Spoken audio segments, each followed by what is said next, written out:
I think it's time to change things up a bit. I recently found myself a Pokémon ROM hack, which is essentially all of Pokémon Emerald, but instead of Pokemon, you have monsters from the Monster Hunter series, from all the different generations it seems as well. So we're gonna dive on in and try out this ROM hack. Now, I'm gonna be doing two different things. I'm basically gonna be attempting the Professor Oak challenge, though in this case I'm assuming it's gonna be the Professor Birch challenge, and what I want to do is defeat the Elite Four and the champion with Generation 3 monsters. That's because Monster Hunter Tri and Tri-U are my favorite generation.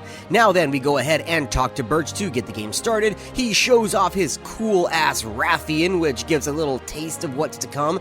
I name myself Hunter because I'm going to be a monster hunter. I was considering naming myself Brendan because that's the canonical name, but screw it, we're going to name ourselves Hunter. Now we're inside of the moving van, and as it opens up, I jump out and go and check out my brand new home. The first creatures we're going to encounter are the ones that are moving around the boxes, but I can't exactly tell what they are based off their sprites, so I decided to skip it and go ahead and set my clock so I can progress the story. I go ahead and talk to May and head into the forest to rescue her father, Professor Birch. This is where we can make our first choice of what Pokemon to start with. Excuse me, monster. I'm gonna probably say Pokemon a couple of times in this video, but we have the choice between Jagras, Jaggy, and Velociprey. Now, I'm going Gen 3, so we're definitely going to choose Jaggy for the Great Jaggy later on. And the first creature we fight is a Shakalaka. The Jaggy pretty much makes quick work of it with just Tackle. I don't really need to use Howl or anything, but you'll find out soon enough that while the creatures of this game are pretty easy to defeat, and even the trainers, the gym battles are no joke, but we'll get to that when we get to that. I go ahead and I progress the story, and we do our first rival battle with May. She chose the Jagras, and again, the Jagras is not really that hard to defeat. I just tackle it to death, and we continue on the main story. I'm actually curious on what creatures she's going to collect throughout the journey. Now, as I head back to Littleroot, I see these signs that were kind of new to me. As I go to read them, I find out that they're basically credits for all of the people who worked on the ROM hack, so that's kind of fun and interesting. After that, I progress the story and get my running boots. This is now where I can start the Birch challenge, as I have my first 5 Pokeballs. Of course, here they are called Trank Balls, and my first creature I catch is going to be a baby Kelby, but it's also labeled as male, so that probably means there's going to be a difference between male and female. I also then catch myself a feline, which kind of looks like the meme Jerry picture from Tom and Jerry, which is kind of funny, but I noticed I was low on Pokeballs, or Trank Balls rather, so I go ahead and I spend all of my money on Trank Balls. This is going to be a recurring theme, basically spending all of my hard-earned cash, catching all the creatures of the game, like this Vespid, which is a baby Vespoid. I then go ahead and I catch myself an Aptoville, which is a baby Aptomoth. It's so cute. A lot of the creatures in the game are going to have baby variants, so that's something that's going to be a theme. Though not the Bullfongo, which I do find and catch later on. It was a little bit harder to catch. He was very strong and withheld all of the Pokeballs, or Trank Balls rather, that I was throwing at him, so I did have to lower his HP using my Kelby female that I also had caught. In order to feed my addiction of collecting every monster, I need to be able to afford more Trank Balls. And to afford Trank Balls, I'm going to have to fight more trainers to get money. This is a good way to train and get some money, so I'm going to be defeating every trainer that I find. And the first one, it has a Vespoid and a Bishu, which is basically a baby Bishidan, which we will find later on and catch. The next trainer I fight is a Bug Catcher, which pretty much has, which is what you would expect. He's got Bug type, which is a baby Vespoid, also known as a Vespid, and he's got a Thunderbug. The Thunderbugs are quite cool looking, but then we come across this trainer. Now, she has a Conchu, and I'm thinking, okay, it's just another little guy like all the other ones. We're going to take it out, no problem. Turns out Conchus have the highest defense rating I have ever seen in an early game Pokemon adventure, and not only that, it continues to harden, so any of my abilities did peanuts in its HP bar. So yeah, I basically had to chip away at that for a while. I even had to switch to the Jaggy and double kick him to do anything. Of course, the Jaggy was already low health, so he pounds me and it takes him out. Oh no, there goes my starter. It's fine, I'll switch to the Balfango. Hopefully he's got some abilities. I don't know, I've never used him, and he only has tackle and growl. Great. So after I defeated the Conchu just by struggling heavily, I head straight to the Pokemon Mart and used my hard-earned cash to buy more Trank Balls and basically go broke. Now then, I tried looking around to see if I had anything to sell in order to continue feeding my addiction, but I didn't really have anything. After buying more Trank Balls, I head out to catch more creatures, including this Hornitar. I then go with Wally to see what he's gonna catch. Now, he's got a full-grown Kelby, and he uses it to catch a feline. I don't know why he's catching a feline, but okay, we'll see where his party goes in the future. I head out to the beach, and I defeated all of the trainers along this route to get more money. I also catch a couple of creatures, such as this hatchling. Now, it says hatchling, I'm not sure exactly what it's going to turn into, there's plenty of spider creatures. But now we head into the Petalburg Woods, where I catch a Shakalaka. I could technically use it in my party, because you do have Cha-Cha and Shayamba, which are Generation 3, even though the Shakalaka itself is not. I'll keep him on standby, but for right now I put him in my computer box, and I go and I buy more Trank Balls. Now, I do find the Thunderbug, and I try to catch him only to find out that they teleport. Great, so they're going to be a little bit harder than I thought to catch.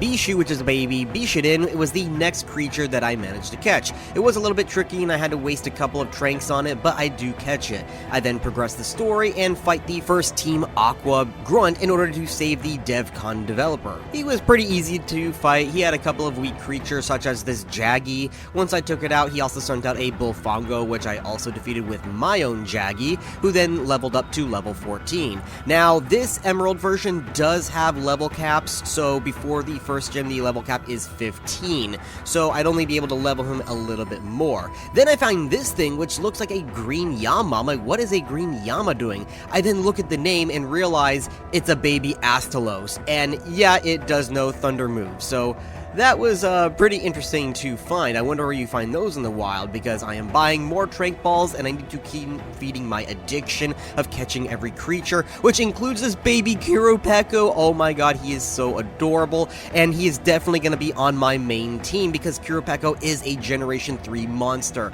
So after whittling it down with the baby Kelby, I eventually throw my Trank and catch it on my first try. Now, I do have to go back a little bit into the routes in order to train up this baby Kuropeko, since he is only level 6, and as I go and I try to find some items out in the wild, I come across another creature I had not seen before, which is a freaking Kulu-Yaku. Oh man, so I did not expect to find that creature. I go ahead and I whittle it down because I'm planning on catching him, which I do. It took a couple of tranks and some whittling of his health, but I do eventually catch the Kulu-Yaku, which is pretty much the most useless creature I've caught so far. I even find this baby Pookie, which looks exactly like the model that we all thought was going to be the baby Pookie when Monster Hunter Wilds was announced. It looks so freaking adorable, but when I thought the Kulu-Yaku was the most useless, this little baby Pookie is the most useless creature I have caught so far. We don't know what his capabilities are. I don't plan on training him. I then go ahead and I train up the Kuropeko to kind of get a little bit more on par with my Jaggy, as I am planning on facing the first gym battle pretty soon. I then also catch this Tenano, I think it's called, which is basically a baby version of a creature from Monster Hunter Rise. I know the creature, I don't know exactly how to pronounce his name, so forgive me for that. Upon finding another Thunderbug, I decided to use some of my better tranks in order to try to catch it on the first try. The Premier Ball did not work, and then I tried the Great Trank, which is kind of like a Great Ball, and that didn't work either, which that was kind of scaring me a little bit, that it was resisting those. And then I just throw a regular Trank Ball and I catch it, so what the hell was that about? I now wasted some of my better tranks on that thing. I go into the tunnel in order to see what kind of creatures would be here. I also find myself a free Trank Ball, and I find out that this cave is full of Basarios. Now, these guys are also kind of hard to face because when I try to catch them or whittle away their health, they have the roar ability, so yeah, it pretty much fled from me. That's gonna be a theme every time I find a Basarios in this game. But now it was time to face the first boss. Up until now, every trainer and just regular fight I've had in the woods have been basically easy as piss. Now it was time for the gym battle, and this is where I find my first roadblock. Her first creature, which is a baby Narjarala, it goes down pretty quick. That's not the problem. She then sends out a Basarios. The Basarios really isn't that big of a deal, but it can be a bit annoying.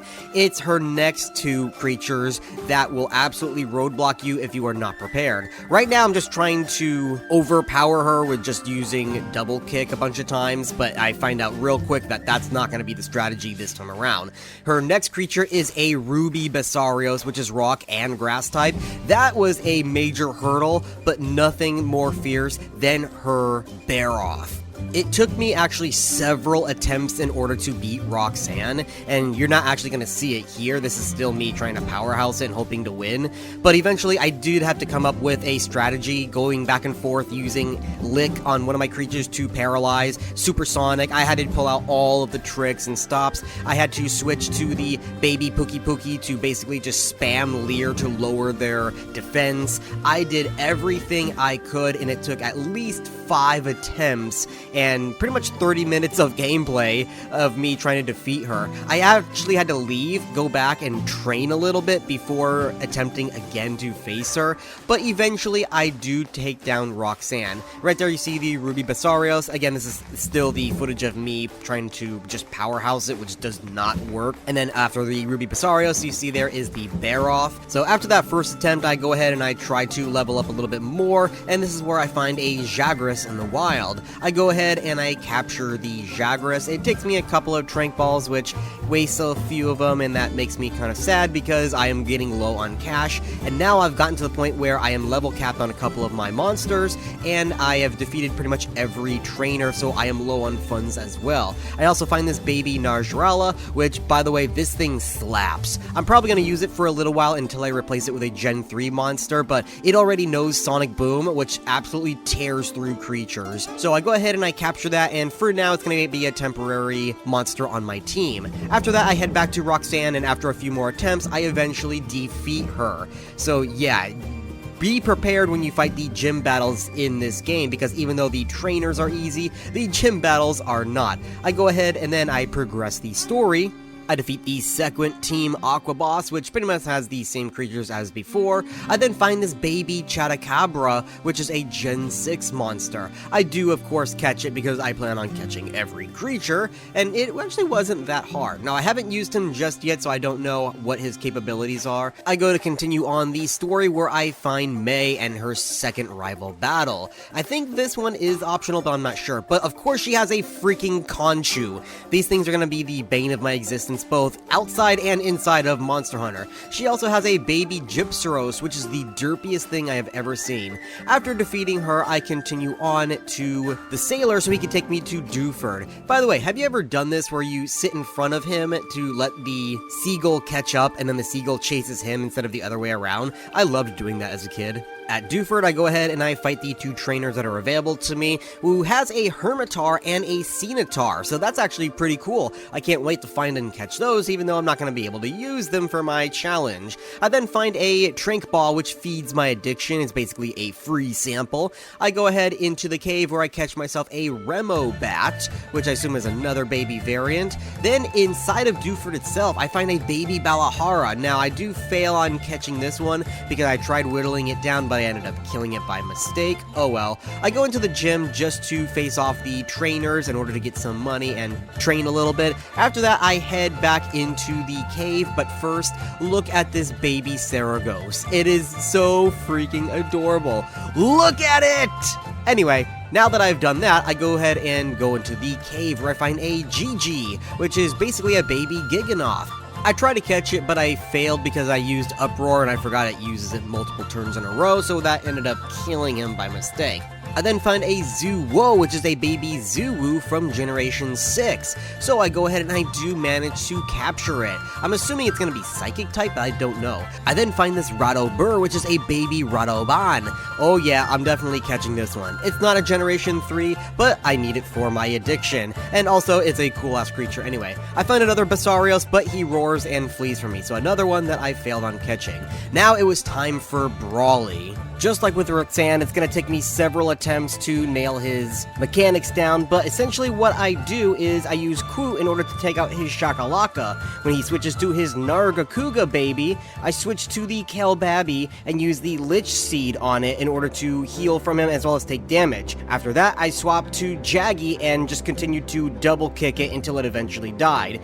He also had a Tetnano, which I used Q in order to take care of, as well as his Mini Blows, and I don't really remember how I took it out. I think I used my Narjala baby in order to use Sonic Boom and get rid of it. But now that Brawly was over with, I had to go back to Rustboro because I had forgotten to get the HM1 cut. While I was there, I also gathered the Quick Claw, so those are two items I had forgotten I went back and got. Now that that's over with, I decided to finally head to Slateport. Now with Slateport, they have a lot of trainers out on the beach that you can train with, but I don't want to fight them just yet. First things first, I need to head to the Pokemon Center so I can basically spawn right there if I happen to get defeated and I don't have to sail all the way back from Dewford. After that, I decided to grass train for a little bit where I find more creatures to capture, such as the Toby Kadachi. After the Toby Kadachi, I catch myself a male Rathling, which basically will turn into a Rathalos later on.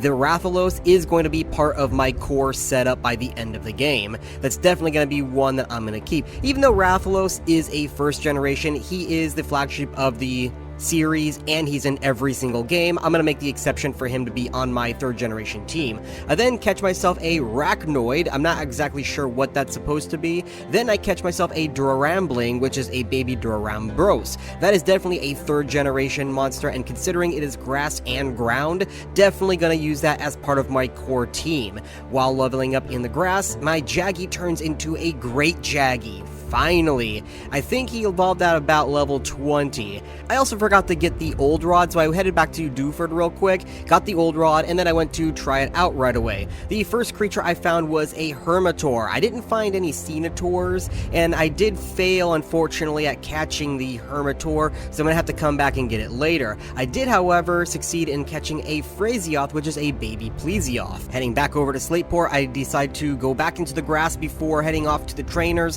where I find a Ruby Basarios. This caught me off guard. I did not think I was just gonna find this in Slateport. I figured this would be a late game addition to my collection, but I do succeed in capturing the Ruby Basarios. Now if only I can catch a regular Basarios, because I still haven't just yet. Anyway, my Q evolves into a Kirupeko, so definitely gonna be added some needed firepower to my team. It was around this time that I decided to progress the story, so I head over to the shipyard, only to forget I had to go to the builders area first. Once I talk to the bald guy in the center over there, then I head into the museum where I find the captain and confront the two Team Aqua members. The Team Aqua members were a bit tricky, especially because you have to fight them back to back, but I was able to handle them. So the first guy right here sends out a Great Baggy. Well, that's no good because my first guy's a Durambling, which is weak to Great Baggy, who is Ice type. Yeah, Durambling I found out has very low stats right now. He does get better as he levels up, but for right now I switch over to Rathling and use his fire to take out the ice, only for them to face off against a water type.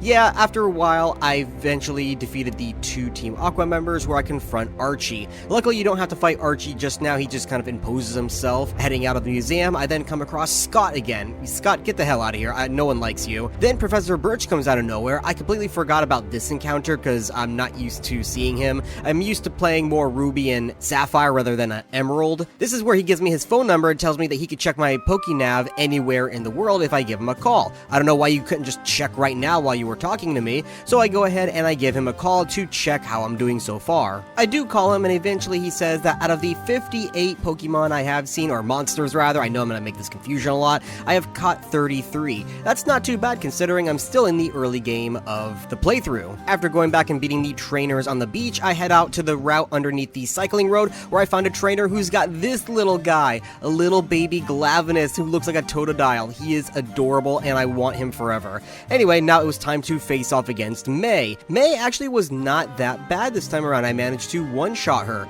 So she sends out Conchu first, again, the bane of my existence because of his high defense rating. So I switch over to Great Baggy to double kick him into oblivion right away. He then sends out a Gypsly. Now Gypsly is also a little bit tricky just because of the status, so I switch over to Kiropeko, who fails, and then to Narattle, who was able to take him out with Sonic Boom. After that, she sends out a Basarios, so I switch right back to Great Jaggy to double kick it into oblivion and delete it from the game. After that, she sends out her starter, which was Great Jagras. I assumed it was going to be stronger than my Great Jaggy just because that's how Pokemon games generally work out, but my double kick manages to kick it into oblivion just like all of the other monsters, so definitely double kick is the MVP here with my Great Jaggy. After you defeat May, she gives you the item finder, which I will not use because I never end up using it in any game that I play. I also know where a lot of hidden items are anyway, so it doesn't matter. After defeating May, I head into Mauville and go to the Poke Center right away. Then I come across Wally, who wants to desperately go into the gym, but his uncle says no, he cannot.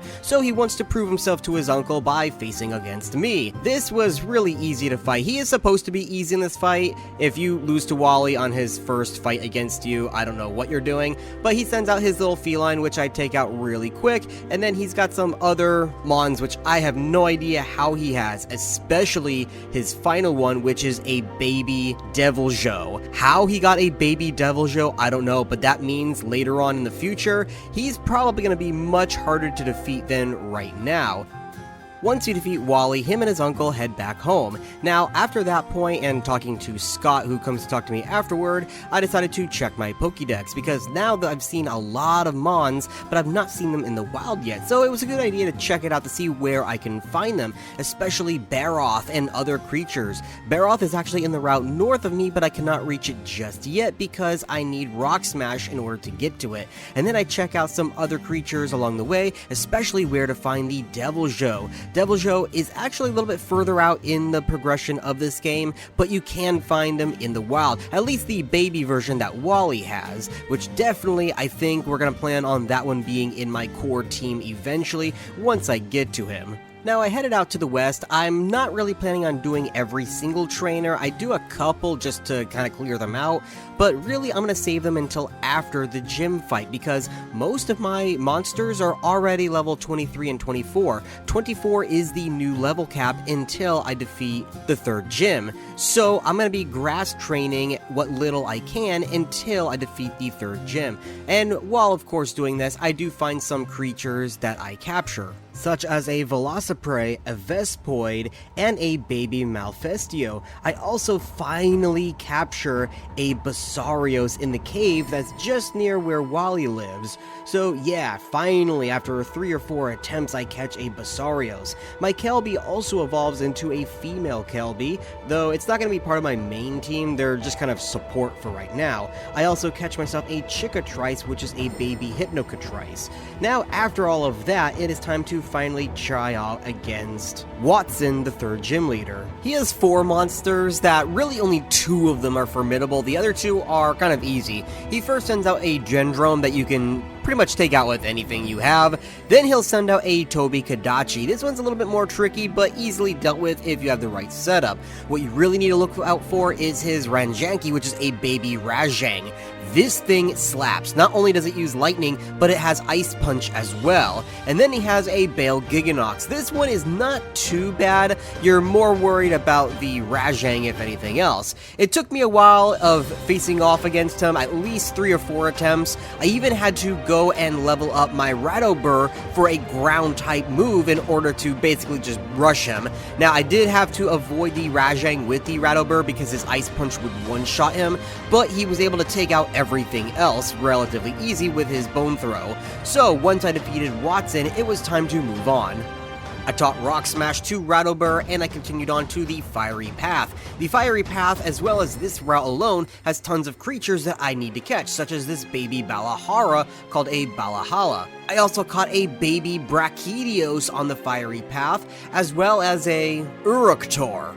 I talked to the guy who would teach me how to use secret power to make a hidden base out in the world, though I won't worry about that for right now. As I continued into the Ashen area, I caught myself a Curio, as well as some other creatures that you'll see in a second, but first I set my spawn at the Poke Center nearby. Then I head back into the Ashen area where I kept myself a baby Gypceros called a Gypsly. I also catch myself a Cenator, so this is where you find them, it's not in the water.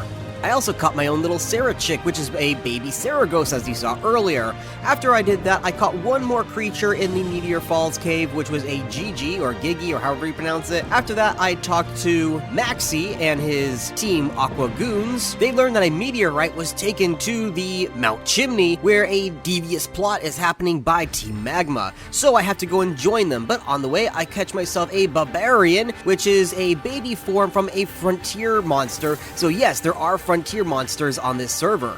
I also catch myself a baby Zinogre and a baby Rathian, which is just a Rattling female. I then catch myself a Lava Smolt, which is a baby Lavasioth. Now, all while doing this, I have been also taking out the trainers and defeating any creatures that I've already captured. During this, my Radobeer evolves into Radoban, and he actually looks really freaking cool. He's definitely going to be a temporary member of my team for right now because he's proven his worth. Anyway, now I'm on to Mount Chimney where I face off against the various Team Magma people, and then I head all the way to Maxie. But before that, so two of my monsters died in the previous match. In order to revive them, I used rare candies as a kind of cheat method, but also it bypassed the level cap set on this game, which was funny, and not only that, it happened to be the level that both my Durambros and my Rathalos would evolve at. So now both of them are one level above the level cap, they're revived, and they're evolved all at the same time. So I found that absolutely hilarious, especially right before the Maxie fight. Unlike the gym battles where I have a little bit more difficult time with, Maxie really wasn't that hard to defeat. I managed to one-shot him with everything I had, especially that half of my team was still hurt from the previous fights with the other Team Magma guys. But I wouldn't say he's as easy as a regular trainer either. You just have to kind of watch out for what he has. I defeat him, he fucks off, and then here comes Archie to talk to me a little bit.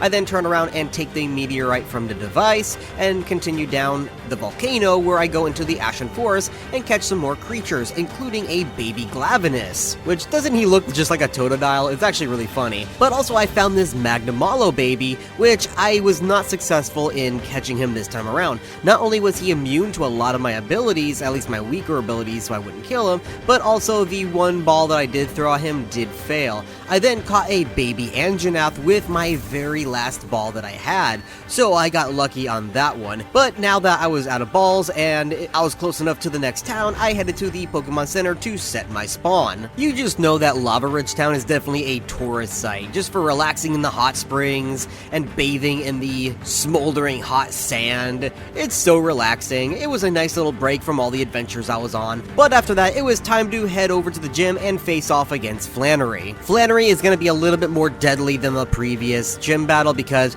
almost every single one of her monsters has overheat, which absolutely one-shots everything that I have, including creatures that wouldn't really be weak against fire type, including Rathalos, who himself is fire type. Even my ground type Radoban was getting one-shot by the fire. Her Chattacabra really wasn't that big of an issue, but it's the Gravios, the Anjanath, and her Rathalos that all have overheat and can pretty much one-shot you with no matter what monster you have. My strategy for this was using half of my monsters as sacrificial lambs, so I would send somebody out that I knew would not last long, let them overheat, take them out, and then I would switch to somebody I actually wanted to use and try to beat them in the next match, because not all the time, but most of the time, the overheat would only be used once, and then she would wait a turn or two and then use it again. Now, this didn't always happen. There were times that she would overheat twice in a row, and that pretty much fucked me, so I had to reattempt this fight multiple times.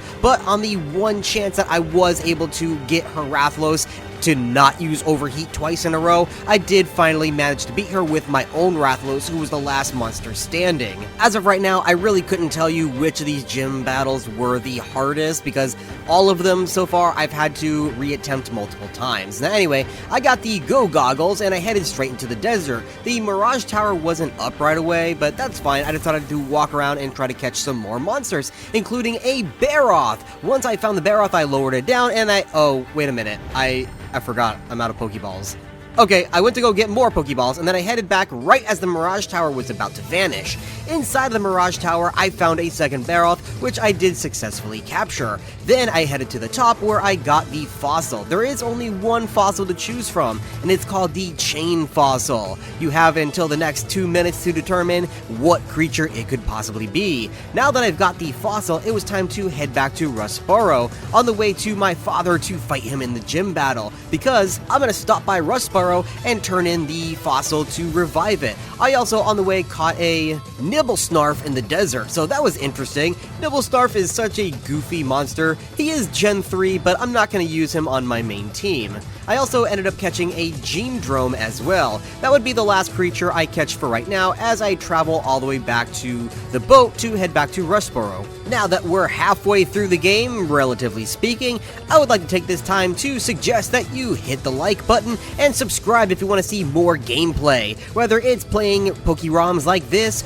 or other survival games that I love to play. Anyway, I turned in the fossil and I got it back, revealing that it was a baby Arcveld the entire time. Well, Arcveld is a really cool Generation 6 monster, and this one happens to be part steel, part ghost, which is very interesting. I don't think it's going to be a part of my main team, though I keep it on board for the Norman fight. So after I got back from Rustboro, I headed over to face off against the 5th gym battle, your father Norman. He has normal type creatures, relatively speaking, and he's pretty much a cakewalk. Unlike the other gym battles that I had to fight at least multiple times in order to defeat, I managed to one-shot him relatively easy. Most of his creatures loaf around, which unfortunately makes them heal, but they do nothing half of the fight, and the few things that they did do, they really didn't do much damage. So I was able to fight him with really like 1 or 2 creatures, and I think maybe 1 died. I don't really remember. But anyway, yeah, his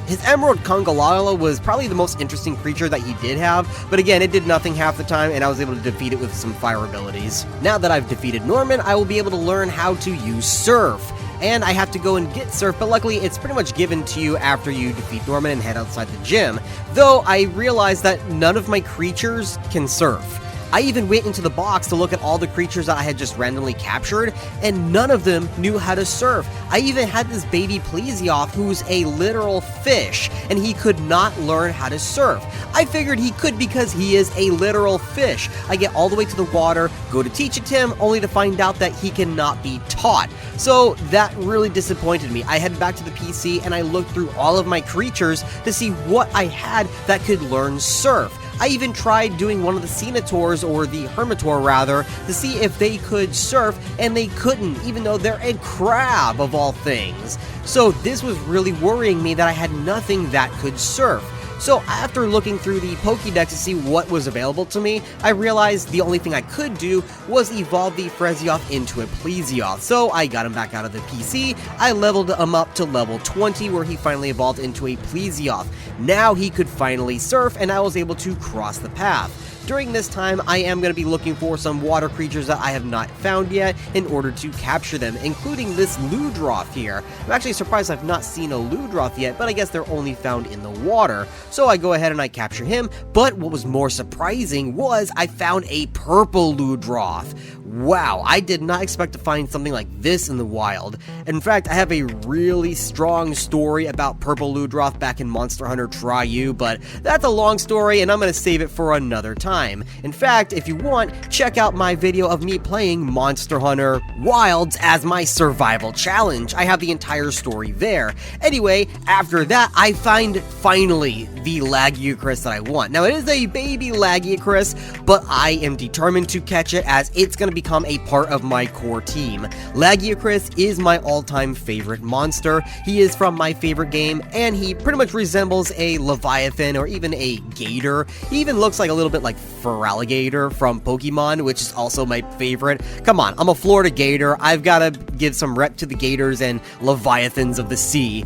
I immediately switch him out with the Plesioth, putting the Plesioth back into the PC, and teaching my new Lagiacrus Surf. Now he's going to be my primary water creature for my team, but I am going to have to level him, so I head out into the grass to do some grass training before looking for some trainers to face off against. It does take a while, especially because his stats are relatively low being a baby. All things considering, he's got decent stats, but I realized that all of the baby monsters are more weak than their adult counterparts. Now then, I do capture some more creatures that you'll see there. After getting the Lagugirus caught up a little bit, I continued on the route in order to head to the weather station. On the way there, I also find a great Rogi, as well as a baby Astalos out in the tall grass area near the weather station.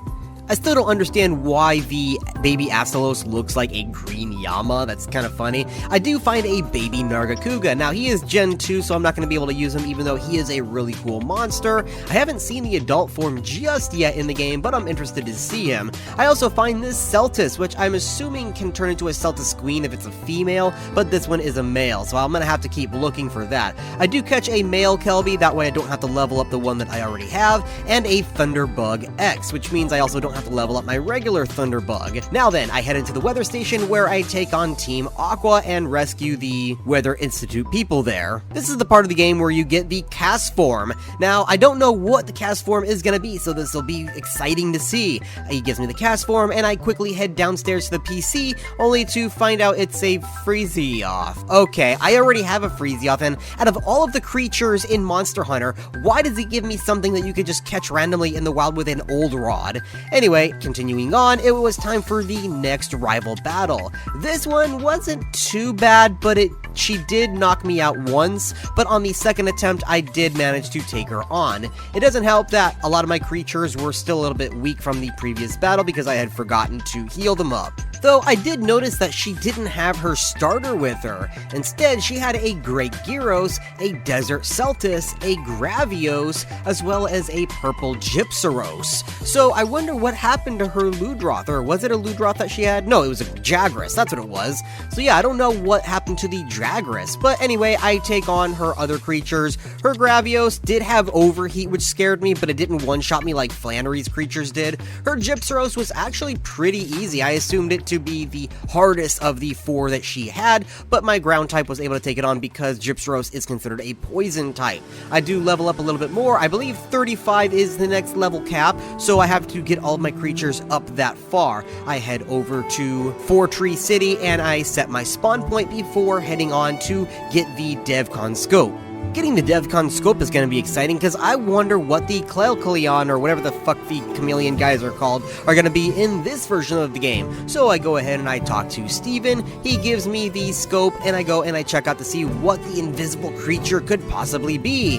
Oh man, I bet it's gonna be a Chameleos or something really cool, right? Something that can turn invisible, and it's another Ruby Basarios. Why? Okay. Out of, again, all the creatures that it could be, including the one that could turn invisible, it gives us something that we could just find in the wild. Anyway, we then find a Conga on the way back to Fortree City, and I do manage to catch the Conga. I also catch an adult Bishidin, so I don't have to evolve that Bishu later on. I head back to Fortree City, I heal up real quick, and then I head on to the gym.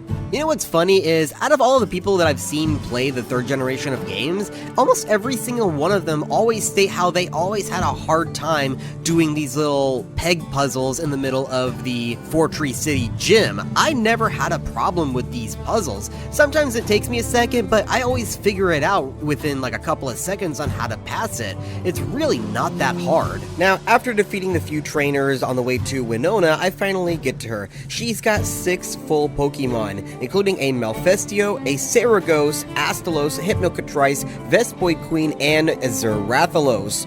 About half of them are pretty deadly. The Malfestio is not too bad. I would just use a dark type move like Crunch or Bite. And then with Saragos, Astalos, and Azurathalos, those are the ones that you need to watch out for.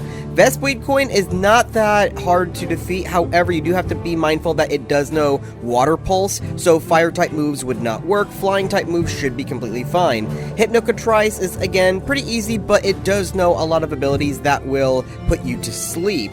And then it does know Sword Dance and Jump Kick as well. When it comes to Astalos, Saragos, and Azurathalos, I had to switch up my gameplay a little bit. You're not seeing it here, you're seeing the first attempt at her, trying to gauge how it is, but as I got toward the end, what I ended up doing was using my Durambros to leech seed whoever was out, then I would switch to whoever would be the best outcome. It took a couple of trial and errors until I figured out which of my Pokemon, or monsters rather, would match up well with hers. Eventually, I got towards the end where my Rathalos faced off against her Rathalos, and I was getting a bit worried because her Rathalos does know abilities that can overpower my Rathalos, but I lucked out and I was able to defeat her. I'm going to take this moment to take a break from talking about battle and let you know what my plan is for my final team comp in the endgame. So I want to have, of course, all Gen 3 monsters, as that's just a little challenge I want to give myself, and I love Gen 3 monsters. I'm planning on going in with Rathalos, Lagiacrus, Durambros, Deviljho, which leaves 2 last spots. One spot will be reserved for a legendary, or elder dragon as they're known in Monster Hunter. It depends on which ones I find, but if I find a Gen 3 one, that will take its spot. If not, it will be on reserve for something else. And then if I find a Barioth, I will end up adding that as an ice type to my team. If I don't find a Barioth in the Shoal Cave or anywhere else, then I will have to reserve it for another spot. Right now, it might go to the Brachydios that I caught earlier. Of course, it's not trained, but that will come later if I need it on my team. Now then, as I get to Lily Cove, I head over and get the Pokeblock case because I want to go into the Safari Zone. As you saw, I ended up there, but I wasn't allowed in because I needed the block case. I go ahead and I make a couple of blocks for a few minutes, and then I head back to the Safari Zone. This is going to be a godsend for my challenge because you basically get 30 free balls. Well, free relatively speaking, they're 500 Poke, but really, if I catch just one monster, the rest of the monsters that I catch are going to be free. Now, I do fail at catching a couple of new ones, such as this baby Kieran, but I do catch a Bulldrome, a Gypsaros, a Gajau. I do fail at catching a Gobel, unfortunately, but I think they can be found other places in the world. And I do find a what's called Coralite, which is a baby version of a Frontier monster. I will have to return eventually to catch a couple of monsters in the Safari Zone that cannot be found anywhere else, but for now, I think I'm going to continue on the main quest, as I'll worry about it later on. However, I do have 2 balls left, and I find an Incujo, which is a baby Deviljho. Oh man, with 2 balls left, I need to catch it because this will become part of my main comp if I do manage to catch it. The second ball fails, unfortunately. With 1 left, I shoot my shot and I throw it. I don't even try creeping up on it, I just throw it. And luck would have it that I would end up catching the baby Deviljho. Definitely going to be part of my team. Now, I do check its stats. It does have relatively low defense stats, but really high attack. But that's okay. Even if it's a glass cannon, it already knows Bulk Up and it has Intimidate. So definitely gonna be needed on my team. I quickly head back to Rustboro after I check out the Deviljho, and I get the experience share. You get that by talking to the DevCon Corp after collecting 50 monsters or Pokemon. I have over 80 so far, so I got it pretty easy. I then go ahead and I surf along the route near Dewford in order to take on the water trainers. I use my Lagiacrus since it knows thunder type moves, as well as my Dunbaros because it knows grass type moves, and I level up them while my Deviljho baby gets all of the bonus experience from the experience share. I'll take this moment and I check the Word document that has all of the monsters on this Poké-ROM to see how many there are for the Oak Challenge, because up until now I actually did not even check to see how many there are. There's about 201 monsters, and I have over 80, so I'm about halfway there. Now then, I take a little bit break from my adventures to do some of the Poke contests. I enter Rathalos into the Smart contest, who could absolutely outshine everybody because it has moves for being the first, being the last, and being in the middle, and just being completely awesome.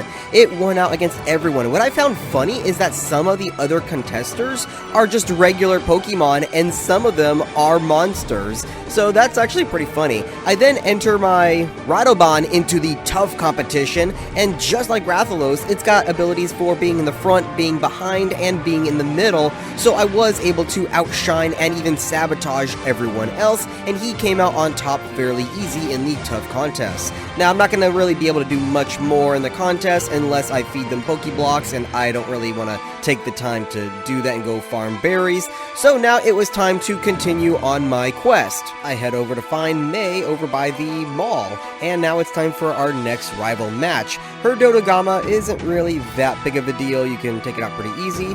Her Desert Celtis Queen is a bit annoying, but you can take it out quickly.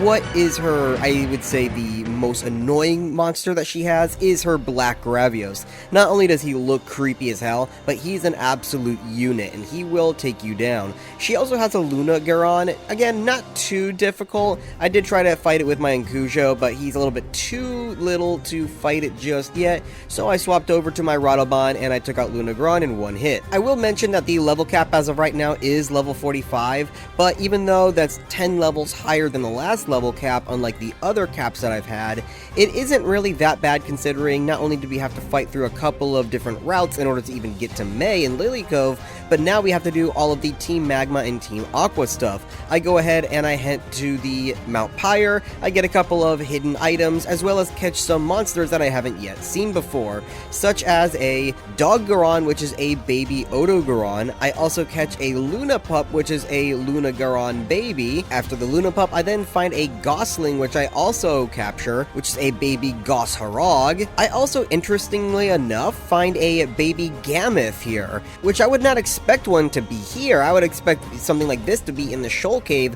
which is where all of the ice types are. Anyway, once I capture some monsters, I head up to the top of Mount Pyre so I can do the Team Aqua battles. They weren't too bad, but considering I had to do 3 battles in a row, one of them being a double battle, my guys were getting a bit low by the end. Luckily, you don't have to fight Archie just yet. You just have to talk to him and watch as he takes the blue orb. Now you have to take the red orb and try to find out where all of the hideouts are. I made the mistake first of going to the Team Aqua hideout, as I thought that's where you had to go next. I need to actually go to the Team Magma hideout, so I head over to the volcano, where I unlock the door and I head on in. Only this is where my progression is going to fall flat for a couple of minutes here. So I get over to the entrance and I realize, oh no, I don't have any Pokemon that knows Strength. Well, I don't want to teach an HM Strength, which is weak to one of my good guys, so I switch one out for a Bulldrum, assuming that it would be able to learn Strength. As I go to teach it, I realize I don't have Strength learned, so now I have to head all the way to the tunnel where the two couple are, get Strength, since I forgot to do it earlier. Then I head all the way back, try to teach Strength to the Bulldrum to realize it cannot learn Strength, so I switch it out again for the Conga and head all the way back where I can finally use Strength and progress into the cave. What I found strange was that this cave, as well as others, have a healer right in the front, which is kind of weird. But anyway, I go ahead and I catch some new monsters. I'm just gonna showcase them off right there. I do finally catch the Magnamalo baby, as well as a baby Tigerex, and even a Dodogama, which is pretty cool. After progressing all the way through the cave, I finally make my way to Maxie and his Groudon. This is when the blue orb reacts with Groudon and wakes him up from his slumber. He slowly approaches Maxie before vanishing off to go face off against Kyogre. At least what he thinks will be there, because Kyogre isn't awake yet. Anyway, time to face off against Maxie and his group. Now, his monsters are kind of, I would not say difficult, but they're kind of annoying. First sends out Naircilla, so I do switch over to somebody who can take it on with some fire. It does paralyze me. He does also have a Vespoid Queen, which I think is probably the hardest out of his whole group. It knows an ability called Tail Glow, which will boost it up almost similar to Bulk Up, but after that it knows abilities that absolutely one-shots all of my creatures, mainly the Sludge Bomb ability, because I don't know why, it just destroyed me. So I managed to get Maxie on my last leg with my Laggy Chris at the red level, which was kind of scary, and then I go ahead and I leave the cave, heading all the way to Slateport City. This is when they are going to have the launching celebration for the first submarine. Now, of course, during the celebrations, this is where Team Aqua comes in and they steal the submarine, so you have to go and chase them down. Now, I'm not going to be able to chase them down until after the next gym, but until then, I train up a little bit more and I buy myself a leveling stone, which is unique to this ROM hack. Now, different leveling stones can level certain monsters to certain subspecies, and I level up my Rathalos to Azure Rathalos. Unlike other subspecies, the typing will not change, but the stats sure as hell go up. I'm going to show off some of my monster stats right there so you can kind of get an idea. Some of them are pretty good for where they're supposed to be right now in the leveling, but as you saw, the baby Deviljho is still low on his defense, so I'm definitely going to have to EV train him with defense, and the other ones are okay for right now, so I continue on. The leveling stones, I will tell you, are really expensive, so I did have to use some of my money that I would have normally spent on balls for it, but it's fine because now I have found what is a golden nugget, but it's called a platinum egg, as well as the master trank within the Team Aqua hideout. I go ahead and I also see what the electrode would have been, and it's a Draco Bug X. So that's actually the evolved form of the Thunderbug X, at least if you use a certain leveling stone. I haven't seen one yet in the wild, so I go ahead and I capture it to fill it into my Pokédex. Now that I've gotten the Master Ball, I can continue through the Team Aqua hideout, where I have to face off against a few of the team members, but most of them you can relatively skip. This one right here was a little bit annoying, which was a double battle. There are a couple of those throughout the little mini dungeon, but it's not really as bad as until you get to the admin. He does have a few creatures that were a little bit tricky to take on, especially his Jade Baroth, which is ice type, but it also knows Volt Tackle of all things, so that definitely caught me off guard, as when I went to switch to my Rathalos for some firepower, it took it out with his electric, so yeah, kind of annoying. But anyway, I eventually beat him, and the submarine disappears into the ocean. So now we're gonna have to wait till after the next gym battle. So I continue on the next route heading east to head to the next island. All along the way, I'm gonna be facing off against some trainers to recover some of the money that I spent on that leveling stone, but also for some experience because I do need to get to level 45. But I do end up leveling the Deviljho to 45, which is his evolved form level. So now you finally get to see what he looks like, and he actually looks really freaking cool. Not only that, he finally gets his stat bonuses from being evolved. So I'm going to go ahead real quick and check out his stats, let you see them as well. His defense is still pretty low, but all things considering, he's got really high attack and special defense. His speed is a little bit slow too, but that's fine, we'll work on it. After getting to the next town and going to the PC to set my spawn point, I head over to Shoal Cave. Now, unfortunately, it is high tide, so I'm not going to be able to discover everything that's in the cave, but what I do find is a couple of new creatures that I capture. Unfortunately, and I did double check this, Barioth is not in this ROM hack, which is one of my favorite Gen 3 creatures, but considering that I'm not going to be able to get the ice type of my dreams, I am going to have to put a new ice type there, which I've decided is going to be a Glacial Agnactor, so that Uruktar that I captured earlier, I'm going to have to level up. Since it is very low level, I go ahead and I put it in the daycare for a short amount of time until it's about like in the 20s, and then I bring it back out and give it an experience share. I go ahead and I level up a little bit and defeat all of the trainers in the next gym before taking on the twins. Now they do have psychic types, but a lot of them are going to use sleep moves, so definitely the Hypnocatrice and the Malfestia that they send out first are going to try to sleep you and even use Dream Eater or Nightmare on you, so you're definitely going to have to take them out quick. If you leave any one of them up,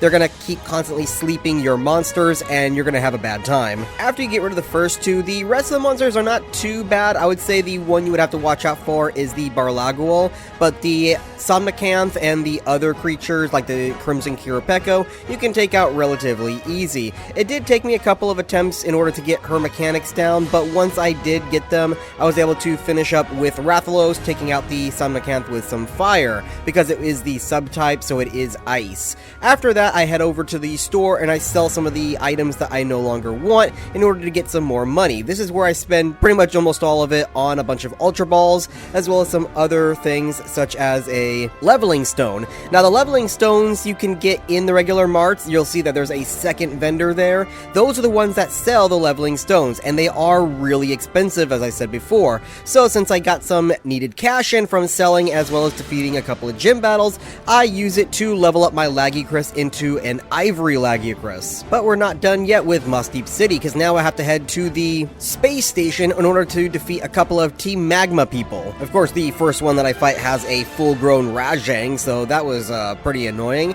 But once I defeated a couple of the Team Magma people, I head over to find Steven. He's going to be double battling with me to fight Maxie and his admin. This is good because it's going to give me a sneak peek into the different creatures that Steven has, even though it's not going to be the full level that he'll have when it's time to fight him. I am forced to choose 3 of my monsters, that way it could be 3 with 3 in order to make 6 for this double battle, so I chose Devil Joe, Abyssal Lagicrus, and my Duramboros. I did lose Devil Joe, but the rest of them were able to survive until the end of the battle. Now, after that, the Team Magma fuck off somewhere, and it's time to go find the Team Aqua submarine in the underwater cave. But first, before I do anything else, I head over to Pacific Log. Not only do I get the spawn point there, but I take the tides all the way down to the ancient cavern down below.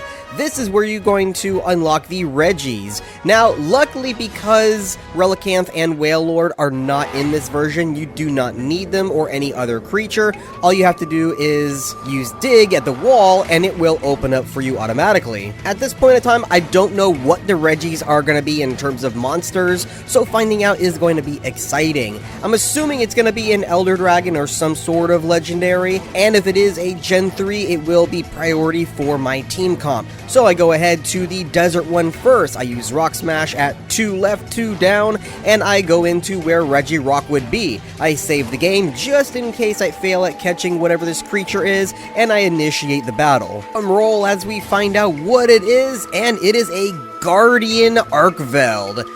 Wow, so I did not expect that, but I'm not going to be able to use it for my Gen 3 challenge. I am still going to catch it though because it is still part of the Professor Oak challenge. So after whittling it down and putting it to sleep, I throw an Ultra Ball and I catch it right away. Not too bad, it actually only took 3 balls. I head over to where Reggie Steel would be, and I also head over to where Reggie Ice would be. Unfortunately, both of them are also Guardian Arkvelds, so all 3 Reggies are the same monster. So I found that a little bit disappointing and boring. Hopefully, if they ever do update this ROM hack in the future, they do change it to be something else. But for now, we're going to head over to Pseudopolis. Now, I can't do anything just yet in the city, but I can get the Poke Center so I can fly back when I am ready to continue the story. Though first, we're going to have to go over to the underwater cave where the submarine is. It's not too far from where I'm at, it's just east. Once I do find it, I emerge and I head over into the seafloor cavern. Though on the first floor, I find out, oh no, I am required to have strength, and I completely forgot the conga in the computer. So I go all the way back to Pseudopolis to get the conga out in order to use strength, and I continue through the cavern. Making my way through all of the trainers and the puzzles within, I finally make it to the end where Kyogre and Archie is. Archie is going to be pretty much as tough as Maxie. He's got a couple of creatures that you do need to watch out for, such as his Emerald Congalala. He also has an Abyssal Lagicrus and some other creatures.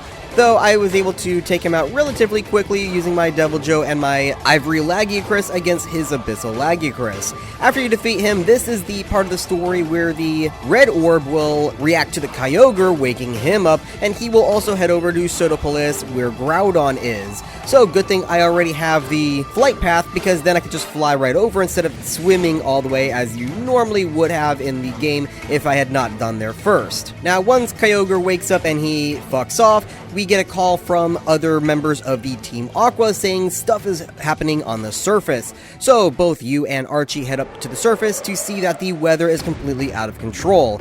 Once the leaders head off to Pseudopolis to see what's going on, Steven comes down, which I don't know how he always finds you without, calling you first. He just knows magically where you are. He says, hey, stuff is going down, come with me to Pseudopolis. So I fly over, and this is where we get to see Kyogre and Groudon having their titanic Godzilla-like kaiju battle in the middle of the city. It's also the very first cutscene we ever get in a Pokemon game. At least, something that looks like that. It's still really cool to look at today. I then head over to Sky Pillar to wake up Rayquaza to go tell them to shut the fuck up and go back to bed. Now, Now, I'm not a big person on Pokemon lore, I just kind of play the games, but from my understanding from the movies that Rayquaza is an outer space Pokemon, so I don't know what this one is doing on Earth, or whatever the Earth is called in the Pokemon universe, and how he relates to the Titan of ground and water, because is he really of this sky when he's really from outer space? I don't know. Again, I'm not a big Pokemon lore person, so you could just tell me in the comments below. But after we get the amazing cutscene, it is now time to go into the gym. So Wallace used to be the gym battle trainer that you would have to fight in here, but now it is a person called Juan. So we go ahead through the ice puzzle, which is really not that hard. I never had that big of an issue with it. And we face off against the water gym. Now he does, of course, have a lot of water creatures, including a couple of frontier creatures like this guy right here. Most of them I take out relatively easy with my Lagiacrus and my Duramboros with their lightning and grass abilities.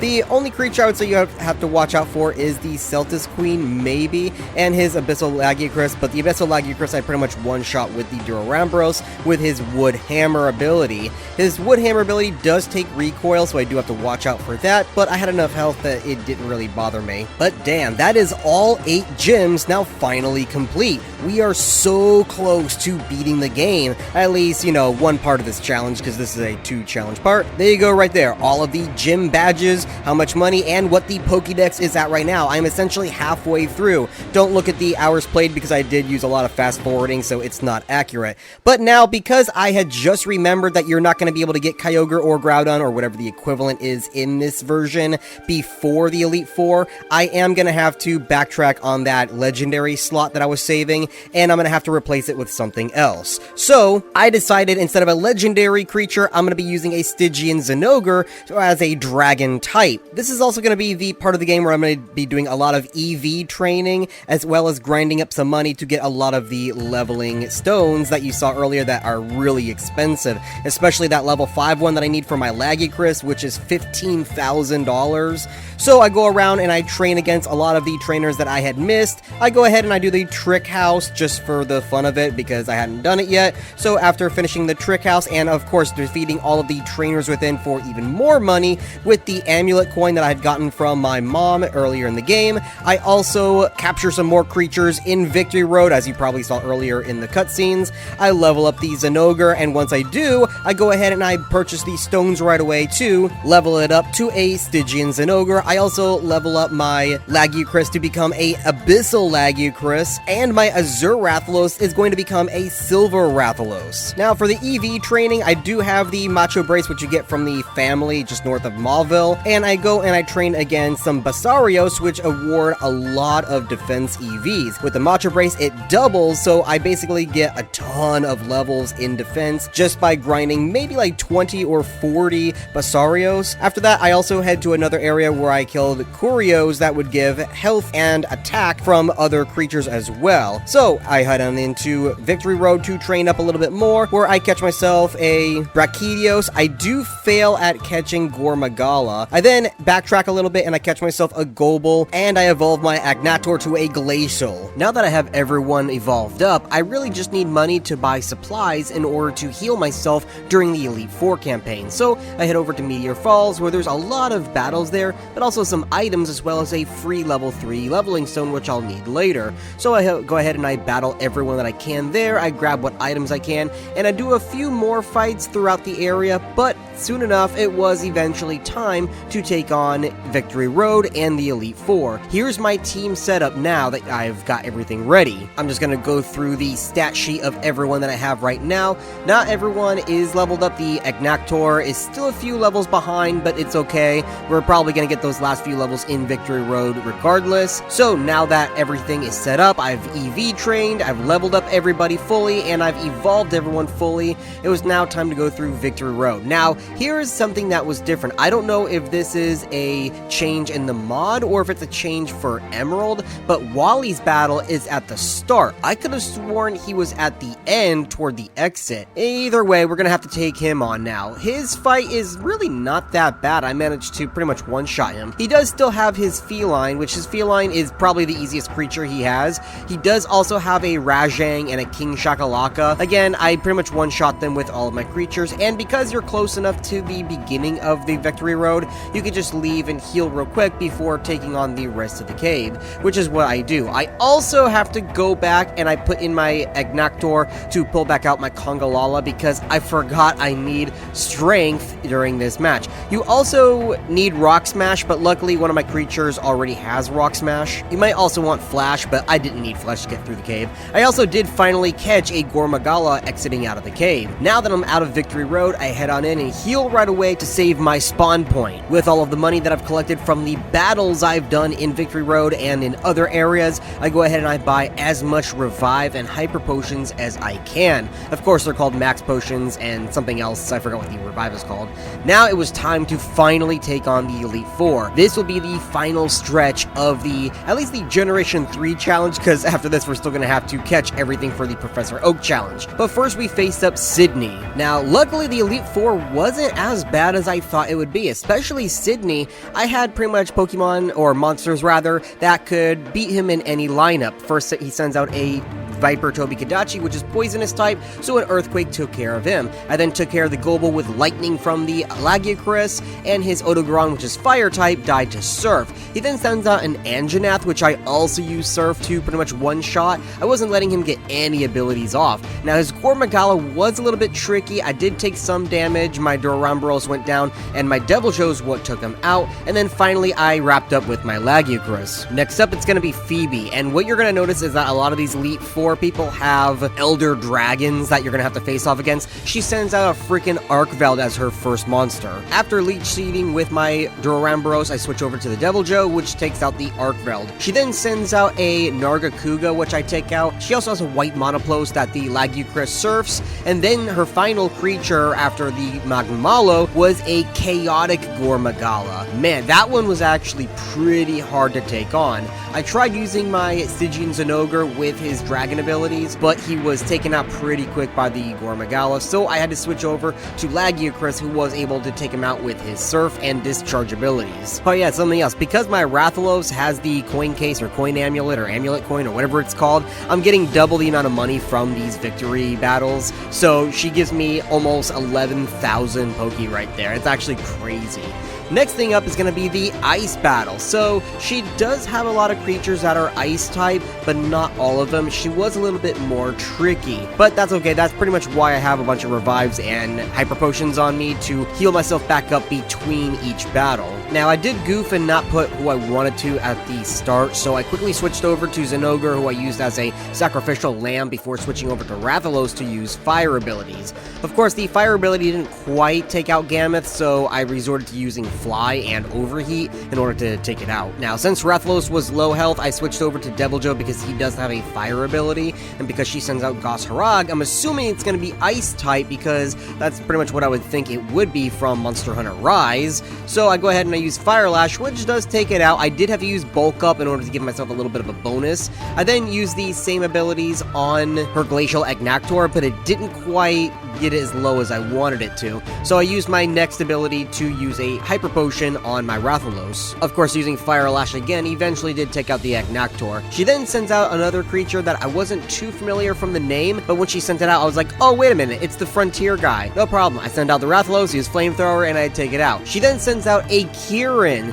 so I switched over to Duramboros because I assumed, oh, it's gonna be Lightning type. No, it's Dragon type, or whatever the subspecies is. It might be Dragon. I actually do not know. So this one actually did stump me because I did not know what the typing was. Because it was Kieran, I assumed Lightning, but it was not. So I had to keep switching around monsters and pretty much failing until I figured out what ability was effective against it. Her final creature was a Giganox, which wasn't too bad. I just used one ability and it went out pretty quick, and that's how I defeated Glacia. Now, Drake, on the other hand, he's gonna be really crazy to fight. So first of all, I go ahead and I revive and hyper potion all of my creatures, so I'm ready for the next fight. Drake's first monster is gonna be an Odogron, an Ebony Odogron rather, so it's gonna be dragon type obviously. I have my Deviljho out first since he's able to use a dragon ability. I also have Duramboros if I need to, but I start off with Deviljho to see how he fared. I use Gluttony, which is kind of like a leech life ability where you deal damage and then half of the damage you deal is what's returned back to you. I do at some point switch over to my Rathalos and some of my other creatures as well because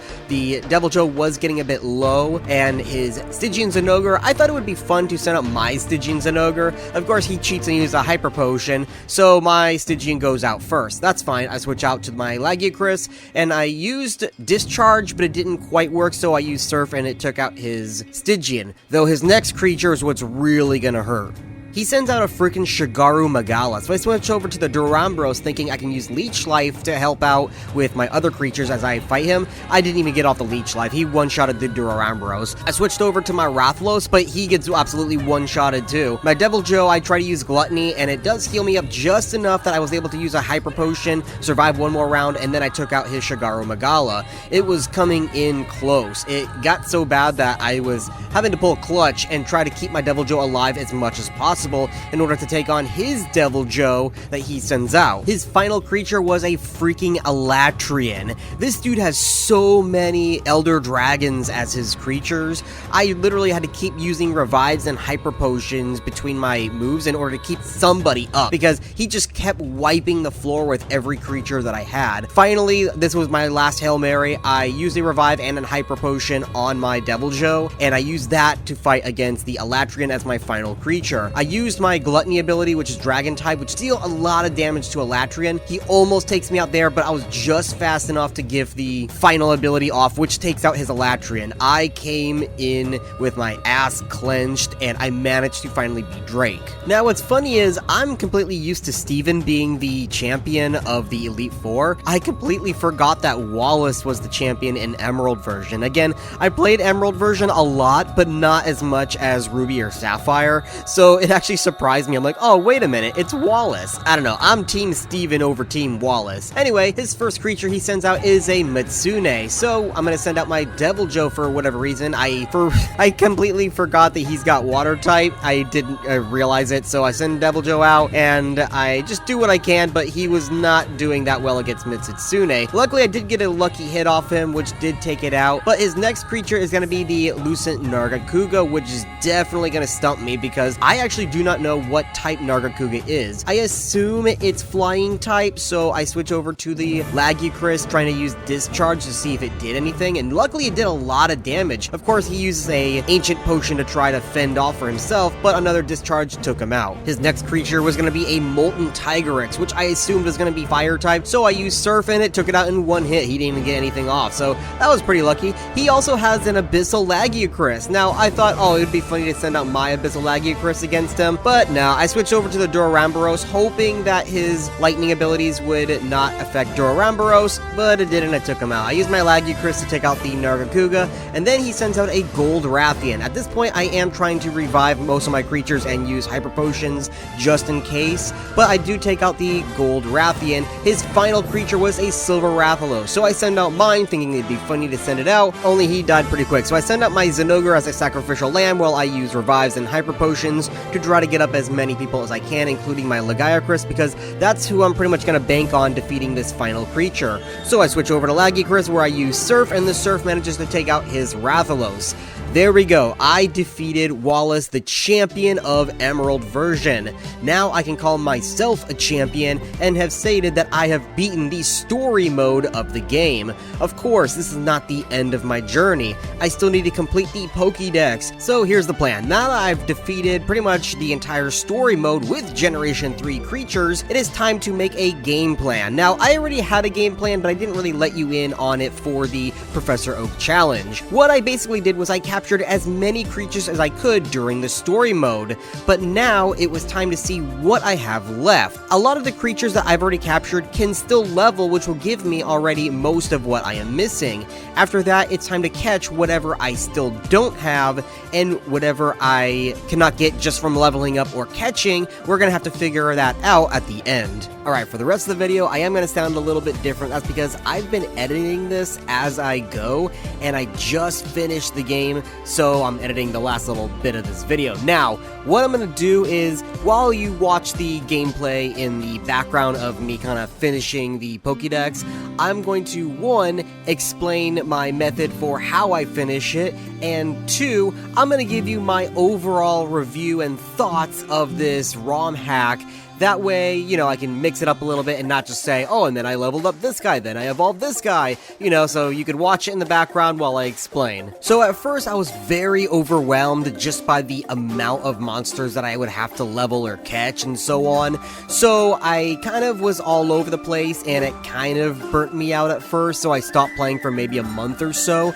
Then I went back to it, and I said, instead of kind of jumping around, I started from the top of the Pokédex and worked my way down. So I started with Velociprey and moved all the way to Velocidrome, Iodrome, Genedrome, and so on. And I continued moving down the list. Another thing that I also did is I noticed that I had a lot of the same baby and adult variants of the same creature. So what I would do is if I had the adult already, I would release the baby in order to free up some of my PC space, also to make it not as clustered and overwhelming to me. After that, I would look to see what creatures I are already evolved to the highest level possible. Those I would move down to the bottom of each box that they were in, while the top would have the creatures that would need to be evolved. Then I separated the 4th box in the PC to be for creatures that are as high level they can get to evolve, but they need stones to level further. If I didn't already have the stone available, then I can go and get it later when I had the money. I also have an Excel spreadsheet made by the creator of the ROM, which helped out a lot knowing what level stones I needed for each creature.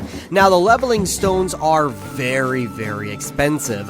I was able to buy a bunch of them off the bat from defeating the Elite Four because they gave a ton of money, especially because I have the coin case, which doubles the amount of money that you make off of battles, and I gave it to my Rathalos. Now, what I do, because I do run out of money getting up these leveling stones, I need a way to get more money.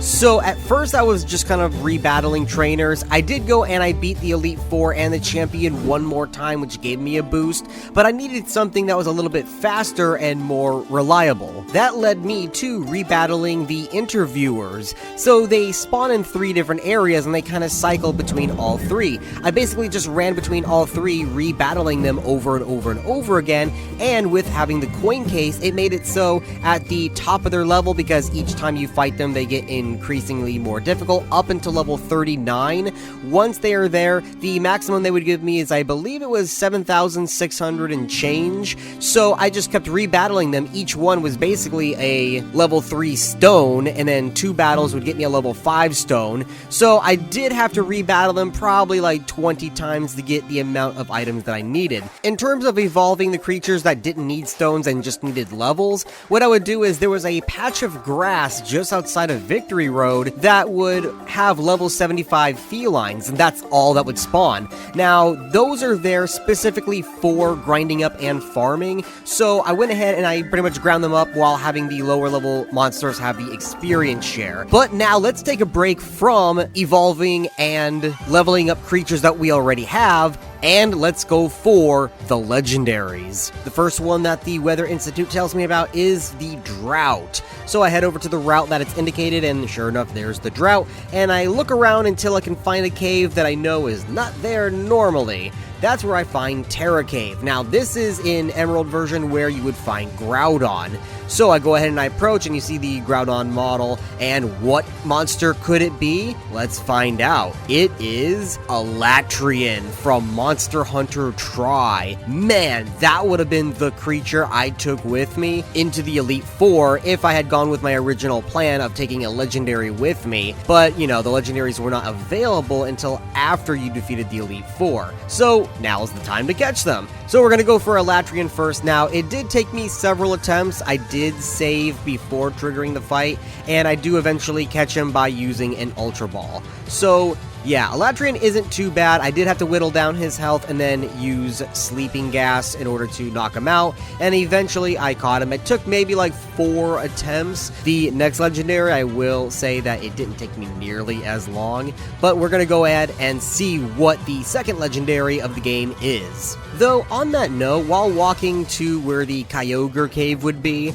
I basically had a thought. Why is it that there is no dynamic weather system in the 3rd generation? I mean, they already have the graphics for thunderstorms, just basic rainstorms, and even droughts. So it would be nice to just have it randomly happen while you were on just any route in the game, and then the more severe cases could be for when the legendaries were about. I don't know, I thought that would have been a cool idea, and I'm sure some ROM hack uses it somewhere. Anyway, here's the Kyogre battle. What legendary Elder Dragon could it possibly be? Here's a clue. It's another Gen 3. As I trigger the battle, it is Dire Moralis.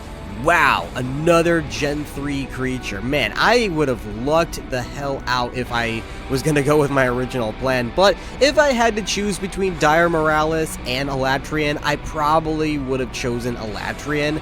I don't know, I think he's a little bit cooler than Dire Moralis, even though he is a really cool fight. I remember fighting him in Monster Hunter Tri-U, just running forward and that comet hitting you off the bat. You would either have to just wait a second or veer off to the side. But yeah, Dire Moralis only took me 1 attempt and I caught him pretty easy with an Ultra Ball. Not too bad. You know, I kind of half expected it to be Cedius considering he is an underwater Elder Dragon. But it's time for what I would call the final boss of the game, and that is going to be in the Sky Pillar. Now, of course, this is the second time we're going to Sky Pillar because the first time was for the story mode, but this time, of course, it has the crumbling floor, which I fail again and again and again, just over and over.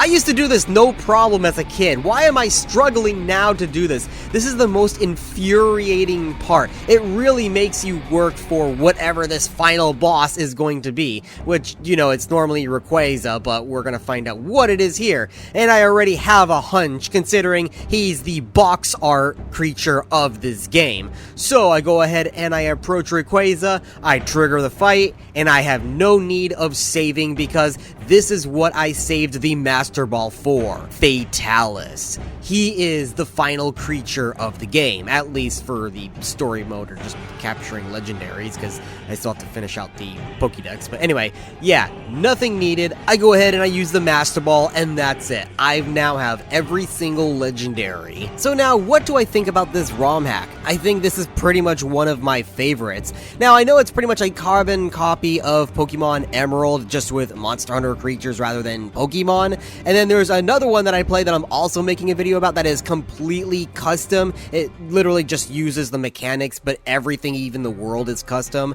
We'll get to that when we get to that. But the game itself, I really like it. All of the sprites are amazing. The baby creatures are absolutely great. I would say that it is actually pretty difficult. Yeah, it was easy at first, but once you get to your first gym battle, man, does the difficulty spike. The regular drainers along the routes were not that bad, but about halfway through the game, boy, do they pack a punch. If I had to give this a rating, I would pretty much rate it a 5 out of 5. It is absolutely amazing. If anything, it needs more monsters because I want my Barioth. Hell, and there's so many creatures that are in the Monster Hunter universe that are just not in this game. But anyway, let's continue on. The last little bit of the Professor Oak challenge. So right there, as you saw in the gameplay, is the, I forgot what it's called, but it's like the vampire tongue creature from Frontier. Yeah, he's the last creature that I actually need to catch out in the wild. Actually, no, he's the second to last. There's one more that you're gonna see coming up here.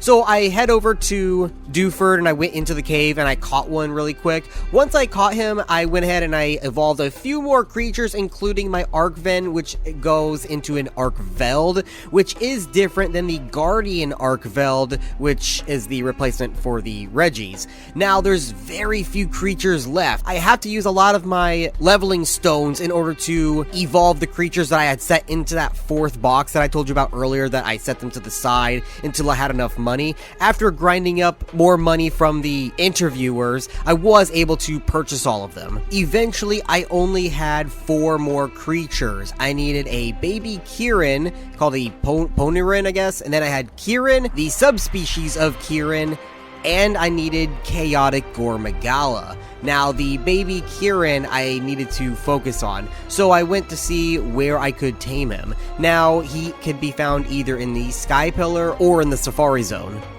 Now, right here, you're gonna see me go and fight the interviewers a few more times to get some money, but after that, I headed back to Victory Road because I needed to catch another Gormagala, because the first Gormagala that I captured, I evolved into a Shigaru Magala. In order to get a Chaotic Gormagala, I'm gonna have to catch a second one and turn it into it. Unfortunately, Gormagala is extremely hard to find. I continued up Victory Road for at least 10 to 15 minutes and just kept finding Magnemollos, Zinogres, Monoblos, and several other creatures, with Magnemollo being the most popular out of the bunch to spawn in. I do find a Kirin at some point, and I almost decided to catch it, but then I remembered I still needed the baby variant, so I did not catch this Kirin, and I'm gonna wait until I find the baby one later on. Eventually, I do find a Gormagala. Actually, I found 2. The first one I failed at catching, and I accidentally killed it. That's why this second one, I just put it to sleep without damaging it, and then I caught it on my first attempt. So that was pretty lucky. I then headed to the Safari Zone. I don't know, I decided to go there instead of Sky Pillar, and I'm going to be using the trick that I always use. I basically go and find a piece of grass, and I just turn side to side. It's something that I noticed I was able to do even in the older versions of Pokemon, especially if you go against a rock like I'm right there. In case you accidentally walk forward, then it won't use any of your steps. You could basically stay in the Safari Zone forever. You just turn and it will still find Pokemon for you. Anyway, it took quite a while, but eventually I found the baby Kirin. I go near it once and then I threw a ball at it. The first ball failed, but the second ball managed to capture him. I am so close to finishing this game. All I need to do is evolve this Kirin and evolve the Gormagala, and I will be done. So once I go ahead and I catch him, I fly all the way back to the beginning of Victory Road so I can get another leveling stone. This will be the last leveling stone I need for the Kirin. Now, in order to get them up, I decided to just use the rare candies that the game provides you with. If you didn't know, the game provides you with pretty much like 1,000 rare candies. I tried not using them as much as I could. I used them a little bit when I was leveling up some of these creatures in order to evolve them, but most of the time I actually did grind up levels just by fighting the felines in the grass, as I mentioned before. I decided to just use the rare candies here to get the Kirin out of the way. Now for Gormagala, he was 1 level away from evolving anyway. Now how you get Chaotic Gormagala is you have to let the Gormagala start to evolve and then cancel the evolution. You'll notice that he doesn't turn into Chaotic right away, which that would have been cool if that is what happened, but once you cancel it the first time, go ahead and evolve him again. The second evolution will turn him into Chaotic Gormagala, and you'll know that by seeing the different sprite in the background as it does the evolving animation. I think this is a fantastic way on evolving Chaotic Gormagala because it fits in with his lore perfectly on how it's a failed Gormagala who wasn't able to molt into Shigaru Magala. But that's it. That was the last creature I needed. Look, I'm showing you now the Pokédex. Every single creature, 200 of 2 out of 202, all of them caught. Now, the National Dex says 214. That's because there are regular Pokemon that are in the game. However, I found them only through playing the various Pokemon contests. So those are not actually in the game that you can capture. But regardless, all of the monsters of Monster Hunter, 202 out of 202. So what do we do next? We go to Birch. We throw that Pokédex in his face and say, look, I did your job for you. Once you do that, he congratulates you and he offers you 1 of 3 Pokemon. Now here's the funny thing, I have actually never done the Professor Oak Challenge in Generation 3, with all of the hours that I've played and all of the times I've actually played through it start to finish. So I didn't know he offers you a Pokemon. I go to check it out and it's Generation 2 Pokemon. Oh my god, there's Cyndaquil. So I go to see if Totodile's there, because Totodile is my and it's another Lagiacrus. Okay, so if we have a Lagiacrus, what's the Chikorita? It's a Chikorita, so yeah. So you offer me Cyndaquil, and you offer me Chikorita, but you don't offer me Totodile, who's my favorite Pokemon of all time. Hell, it's an alligator. I'm an alligator. That's my whole persona on this fucking channel. No, Professor Birch, no. Okay, you know what? I'm just gonna take Cyndaquil. I then walk over to May to see what she has to say, and oh, the Battle Frontier. Yeah, I guess there's the Battle Frontier too.